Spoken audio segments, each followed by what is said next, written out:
Sejak diberlakukannya larangan penggunaan kantong plastik di pasar tradisional One Modern pada 2016 lalu ternyata membuahkan hasil karena dapat menurunkan sekitar 12 ton atau 12% ratik plastik di Banjarmasin dalam seharinya dibandingkan sebelumnya yang mencapai 16% seharinya.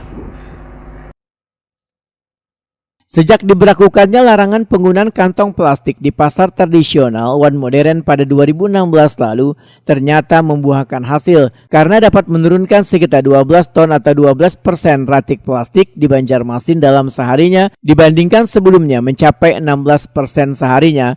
Kapenas Lingkungan Hidup Banjarmasin Alip Yospalo Pohetakuni Prima TV Baisukan Jumat 6 Januari 2023 memedahkan penerapan perwali terkait pengurangan penggunaan kantong plastik telah berhasil menurunkan ratik dari plastik. Bahkan sebagian warga pun ada yang menggunakan bakul untuk berbelanja di pasar tradisional maupun modern. Alip Yospalo menyatakan kadang memungkiri sejalan dengan perkembangan penduduk bila volume ratik saban tahunnya terus meningkat. Ratik yang dihasilkan dari seluruh wilayah di Banjarmasin sekitar 450 ton seharinya, namun rata-rata ratiknya bisa kembali didaur ulang.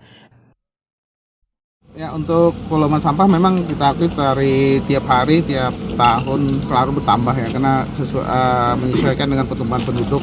Karena setiap orang itu pasti akan menghasilkan sampah.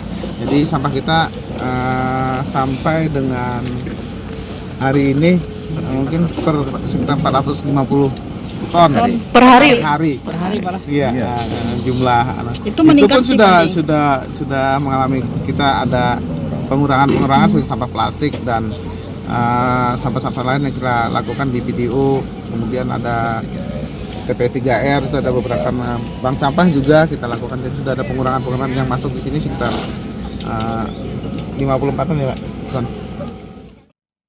Alip Yospalo menghimbau warga untuk bijak mengolah ratik rumah tangganya, yaitu dengan memilah ratik organik dan anorganik supaya ratiknya akan dibuang nanti ke tempat pembuangan akhir jumlahnya hanya sedikit.